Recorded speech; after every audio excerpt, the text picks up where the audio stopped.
मित्रांनो नमस्कार. 100% अनुदानावर गटई कामगारांना पत्र्याच्या स्टॉलसाठी अनुदान मिळणार आहे आणि यासाठी अर्ज जे आहेत ते सुरू झालेले आहेत. अर्ज कसा करावा, कुठे करावा, अर्जाचा नमुना कसा आहे, कोणत्या व्यक्ती या योजनेसाठी पात्र आहेत, या संदर्भातील सविस्तर माहिती आपण या व्हिडिओमध्ये जाणून घेणार आहोत. त्यामुळे हा व्हिडिओ शेवटपर्यंत नक्की बघा.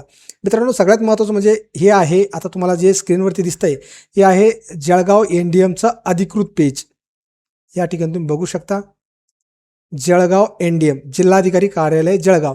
तर या अकाउंटवरून एक पोस्ट करण्यात आलेली आहे.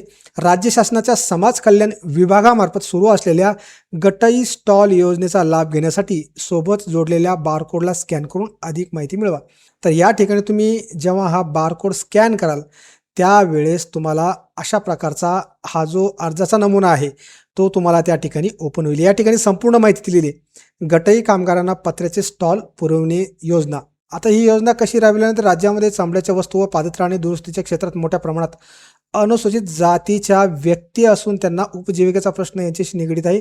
हे व्यावसायिक रस्त्याच्या कडेला ऊन, वारा, पाऊस यापासून संरक्षण व्हावे तसेच त्यांची आर्थिक व सामाजिक उन्नती व्हावी यासाठी महानगरपालिका, नगरपालिका, छावणी क्षेत्र, ग्रामपंचायत क्षेत्रात 100% शासकीय अनुदानावर पत्र्याचे स्टॉल देण्याची योजना कार्यान्वित आहे. आता योजनेचं स्वरूप कसं असणार आहे? 4 फूट बाय 5 फूट बाय 6.5 फूट इतक्या आकाराच्या लोखंडी पत्र्याचे स्टॉल व गटई सामान खरेदीसाठी ₹500 इतके अनुदान. अटी व शर्ती. अर्जदार हा अनुसूचित जमातीतील चर्मकार समाजाचा असावा. अर्जदार हा महाराष्ट्र राज्याचा रहिवासी असावा. अर्जदाराचे वय 18 ते 50 वर्ष असावे. अर्जदाराचे उत्पन्न ग्रामीण भागामध्ये 98,000पेक्षा कमी, शहरी भागाकरता 1,20,000पेक्षा जास्त नसावे. स्थानिक स्वराज्य संस्था त्यांनी त्यांच्या भाड्याने, कराराने स्वतःची जागा मोफत परंतु अधिकृतरित्या ताब्यात दिलेली असणे किंवा त्यांच्या स्वतःच्या मालकीची असावी. अर्जदारासोबत आवश्यक दाखले: नमुना अर्ज, जातीचा दाखला, स्थानिक स्वराज्य संस्था यांच्या ना हरकत दाखला म्हणजे जागेबाबत, स्वतःची जागा असल्याबाबत सातबारा उतारा, भाड्याने घेतलेली असल्यास करारनामा, आधार कार्ड, रेशन कार्ड, रहिवासी दाखला, उत्पन्नाचा दाखला तहसीलदार यांच्याकडील आणि एक फोटोग्राफ.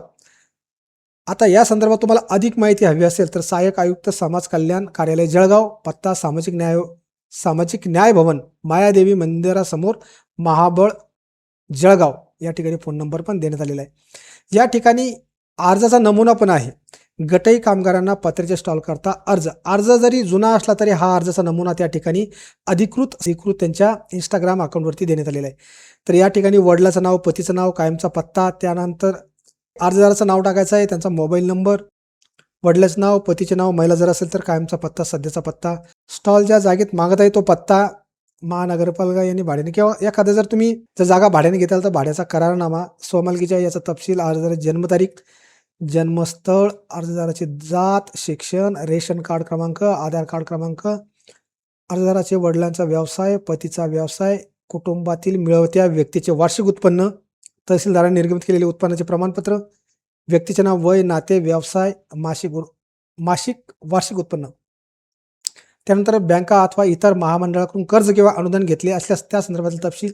त्यानंतर एक प्रतिज्ञापत्र आहे, ते प्रतिज्ञापत्र या ठिकाणी वाचून घ्या. अर्जदाराची सही करायची आहे किंवा अंगठ्याचा ठसा, अर्जदाराचं नाव आणि दिनांक या ठिकाणी टाकायचा आहे.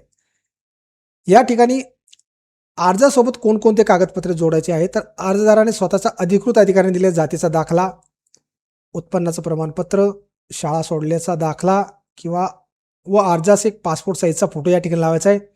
रेशन कार्डची झेरॉक्स. अर्जदार ज्या जागेवर स्टॉल मागत आहे ती जागा ग्रामपंचायत, महानगरपालिका, नगरपालिका व छावणी क्षेत्र कॉन्टोनमेंट बोर्डमध्ये यांनी भाड्याने किंवा कराराने किंवा खरेदीने स्वमालकीचे असल्याबाबतचे भाडे चिठ्ठी, कराराची प्रत किंवा खरेदी खात्याची सांख्यांकित प्रत त्या ठिकाणी या अर्जासोबत तुम्हाला जोडायची आहे. आधार कार्डची छायांकित प्रत. एका कुटुंबातील एकच अर्जग्राह्य धरण्यात येईल. तसेच यापूर्वी कुटुंबात घरात कोणास दिले असल्यास यापूर्वी वडिलांना, आईस, भावास, पत्नीस गटई स्टॉल दिला असल्यास पुन्हा देय नाही. सदर अर्जाचा विचार केला जाणार नाही. वाटप करतेवेळी देखील ही बाब लक्षात आल्यास त्यास गटई स्टॉल देय राहणार नाही. अर्जदार हा महाराष्ट्र राज्याचा रहिवासी असला पाहिजे. अपूर्ण अर्ज व आवश्यक ते नमूद केलेले दाखले सोबत जोडलेले नसल्यास तसा अर्ज विचारात घेतला जाणार नाही व तसा अर्ज निकाली काढण्यात येईल. त्यानंतर ग्रामपंचायतचा ना हरकत दाखला या ठिकाणी तुम्हाला या अर्जासोबत जोडायचा आहे. त्याचप्रमाणे या ठिकाणी काही सूचना आहे. ज्या ठिकाणी ग्रामपंचायत आहे तेथील अर्जदाराने ग्रामपंचायत यांच्या कार्यालयातून ग्रामसेवक, ग्रामविकास अधिकारी यांची सही व शिक्का आणावा. ज्या ठिकाणी महानगरपालिका आहे तेथील अर्जदाराने नगरपालिकेचे मुख्य कार्यकारी अधिकारी यांची सही व शिक्का आणावा. ज्या ठिकाणी महानगरपालिका आहे तेथील अर्जदाराने महानगरपालिकेतील आयुक्त किंवा उपायुक्त यांची सही व शिक्का आणावा.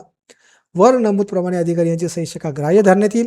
गावातील सरपंच, ग्रामपंचायत सदस्य, नगरसेवक, महापौर, लोकप्रतिनिधी किंवा कोणतेही पदाधिकारी यांची सही ग्राह्य धरण्यात येणार नाही. त्यानंतर या ठिकाणी बऱ्याच अटी आणि शर्ती आहेत, त्या तुम्ही वाचून घ्या. अर्जदार महाराष्ट्र राज्याचा रहिवासी असावा. अर्जदार हा अनुसूचित जातीतील चर्मकार समाजाचा असावा. अर्जदाराचे वय कमाल 18 किमान 50 वर्ष असावे. अर्जदाराच्या घरात कुटुंबात यापूर्वी वडील, काका, भाऊ, पत्नी यांना दिला असल्यास पुन्हा त्याच कुटुंबातील सदस्यात हे स्टॉल दिलं जाणार नाही. अर्जदाराने जो व्यवसाय निवडला असेल त्या व्यवसायाचे ज्ञान व अनुभव त्याला असावा. उत्पन्नाचा दाखला तहसीलदार यांचा मूळ ओरिजिनल, तलाठ्याचा उत्पन्नाचा दाखला ग्राह्य धरला जाणार नाही. जातीचा दाखला तहसीलदार, उपविभागीय अधिकारी, सहाय्यक जिल्हाधिकारी यांच्याकडील प्राप्त केलेला असावा. अर्जदाराने या महामंडळाकडून अथवा इतर कोणत्याही शासकीय उपक्रमास आर्थिक लाभ घेतलेला नसावा. महामंडळाने वेळोवेळी घालून दिलेल्या अटी शर्ती अर्जदारावर बंधनकारक राहील. अर्जासोबत लागणारे जे दाखले आहेत या कार्याने दिलेल्या विहित नमुन्यातील छापील अर्ज ज्यावर क्रमांकाची नोंद आहे असा. म्हणजे या ठिकाणी लक्षात घ्या की अर्ज तुम्हाला कुठूनही घ्यायचा नाही, कार्यालयात जायचं आहे आणि त्या कार्यालयातूनच तुम्हाला अर्ज घ्यायचा आहे, कारण त्या कार्यालयाच्या छापील अर्जावर एक नोंदणी क्रमांक असणार आहे. तर तो अर्ज त्या ठिकाणी घ्यायचा आहे. अर्जदाराचा जातीचा दाखला अनुक्रमांक 7 मध्ये नमूद केलेल्या नुसार साक्षांकित छायांकित प्रत, झेरॉक्स प्रत, त्यावर अर्जदाराची सही असावी.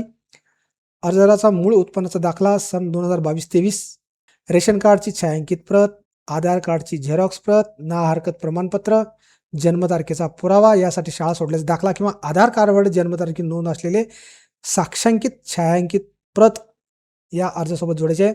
एक पासपोर्ट साईज फोटो, अर्जाच्या उजव्या बाजूस नमूद ठिकाणी डिंकाने त्या ठिकाणी लावायचा आहे. तर हा अर्जाचा नमुना आहे, असा नमुना असणार आहे. परंतु तुम्हाला आता लेटेस्ट, हा जुना अर्जाचा नमुना आहे, लेटेस्ट अर्जाचा नमुना घ्यायचा असेल तर तुम्हाला समाज कल्याण कार्यालयात त्या ठिकाणी भेट द्यावी लागणार आहे. आता हे तर झालं जळगाव जिल्ह्याचं. आता अशाच पद्धतीने बुलढाणा जिल्ह्यामध्ये देखील गटई कामगारांसाठी पत्र्याचे स्टॉल देण्याची योजना 20 फेब्रुवारीपर्यंत अर्ज सादर करण्याचे आव्हान. तुम्ही या ठिकाणी बघू शकता की गटई काम, कातडी सोलणे व त्यापासून चपला जोडे तयार करणे. बुलढाणा जिल्ह्यातील अनुसूचित जातीच्या गटई कामगारांना पत्र्याचे स्टॉल उपलब्ध करून देण्यासाठी समाज कल्याण विभागामार्फत सन 2025-26 या वर्षासाठी योजना राबविण्यात येत आहे. पात्र लाभार्थ्यांनी आपले अर्ज दिनांक 20 फेब्रुवारी 2026 रोजी कार्यालयीन वेळेत प्रत्यक्ष सादर करावेत. आता या ठिकाणी पण पात्रतेच्या अटी दिलेल्या आहेत. बुलढाणा जिल्ह्यासाठी ग्रामीण भागासाठी 80,000पेक्षा वार्षिक उत्पन्न जास्त नसावं आणि शहरी भागासाठी 1 लाखापेक्षा अधिक नसावे. अर्जदाराचे वय 18 वर्षापेक्षा कमी नसावे. ज्या जागेसाठी स्टॉल मागितला आहे, म्हणजे ज्या अर्जाच्या या सूचना या ठिकाणी दिलेल्या आहेत, नियम व अटी सर्व सूचना या ठिकाणी दिलेल्या आहेत. तुम्हाला या अगोदर आपण हा जो अर्ज बघितला या ठिकाणी, हा जळगाव जिल्हाधिकाऱ्यांच्या अधिकृत इंस्टाग्राम अकाउंटवर दिलेला आहे. परंतु त्या ठिकाणी अर्जाचा नमुना जो आहे तो थोडा जुना आहे.